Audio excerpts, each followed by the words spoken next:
Ladies and gentlemen, let me sing you one song because it's Boyz Thursday. Boyz Thursday it is, yeah. Boyz Thursday it is, yeah.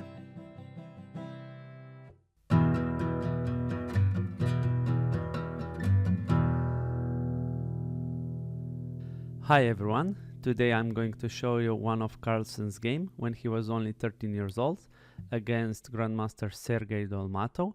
And what is interesting, I showed this game to one of my students and he found lots of good moves for white. Lots of correct moves for white. Let's jump into the game. Carlsen started with knight to f3 and black responded with f5. Carlsen went for d3, which is actually anti-Dutch, and black responded with d6. So you may ask, why not knight to f6 in this position? Because after e4, fe, de, knight e4, we can play bishop to d3, attacking this knight, and when knight returns to f6, we can go knight to g5, and after, let's say, if black plays knight to c6, we can take the pawn here, and if black takes with rook, this is checkmate. So actually here he has to play g6, but we can play h4, and white is better in this position. So instead black played d6, and now we have a couple of options, either playing c4 or g3, but Carlsen opted for e4. Which is interesting move, and after e5 he played knight to c3. Now here black has two options, either to play knight to c6 or knight to f6. Let's first see what happened after knight to f6. We can take the pawn, bishop takes, and d4, e4. Now knight to h4, we attack this bishop, and after bishop to d7, queen to e2, and if black plays d5, we have now this nasty tactic to take here pawn on d5, and if black knight recaptures, we have this check, and we can pick up the knight back. So black opted for better option, which is to play knight to c6, and now Carlsen took the pawn. And here black again didn't play the right move because he took with the bishop. Better was to play knight here, and after d4, ed, knight d4, knight d4, queen takes d4, and now knight has to take on f5 and queen is attacked, and this knight is very good placed here on f5. And now after bishop to f5, Carlsen found a very good move with d4. Now black here has two interesting moves. You may wonder why not knight to b4 and attacking this c2 pawn. If we would blunder, let's say, with h3, now this is a check, king here, and we lose the rook. But after knight to b4, we can elegantly defend not with bishop to d3, but with bishop to b5, check. And after c6, bishop to a4 defends the c2 square. Also, another interesting option here was to play e4, but after d5, black takes, we can take the knight on c6, takes, and queen to f3, and black is white is better in this position. So after d4, black took on d4. Now knight takes, pawn takes, and queen d4. Knight f6 was played in this position, but you may wonder why not to take this pawn here on c2, which is for free. But after bishop to c4, queen f6, queen d2, queen e5, bishop to e2, bishop g6, knight b5, king d8. White has a good position here and is better. So after knight to f6, bishop to c4 was played. Now this diagonal is weak. c6. Now black plan is to play d5 and lock down this bishop.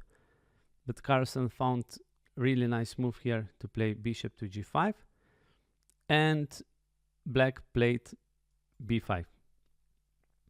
So what happens if black plays d5 here? Now white can go for long castle, bishop e7, rook to e1, castle, queen e5, queen c8, because bishop was attacked. Now queen can take bishop, and if black take this bishop on c4, now queen c5 is strong, and this pawn will be lost. Bishop e6, now it protects this pawn, but we have rook to d6, and this bishop is 2 times attacked, and there's great pressure on this bishop. Let's say if he goes here, then we can already take here, and black king is in trouble.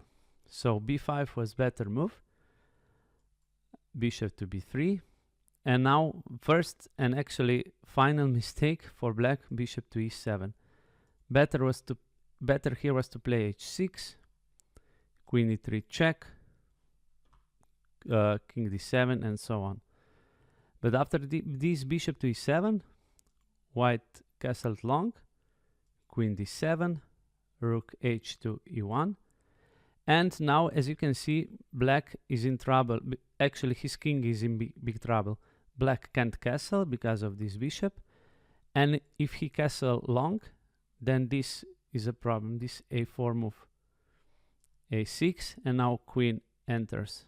And if, let's say, if black wants to guard these 2 pawns, we can take, and the bishop is lost. So in this position, black had to play king to d8. Okay, not had to play, but he played king to d8. And now here comes very fascinating move by Carlsen. He took the bishop on e7. Let's first examine what happens if king takes e7. King takes, bishop check, gf, rook to e1, king d8, queen f6 check.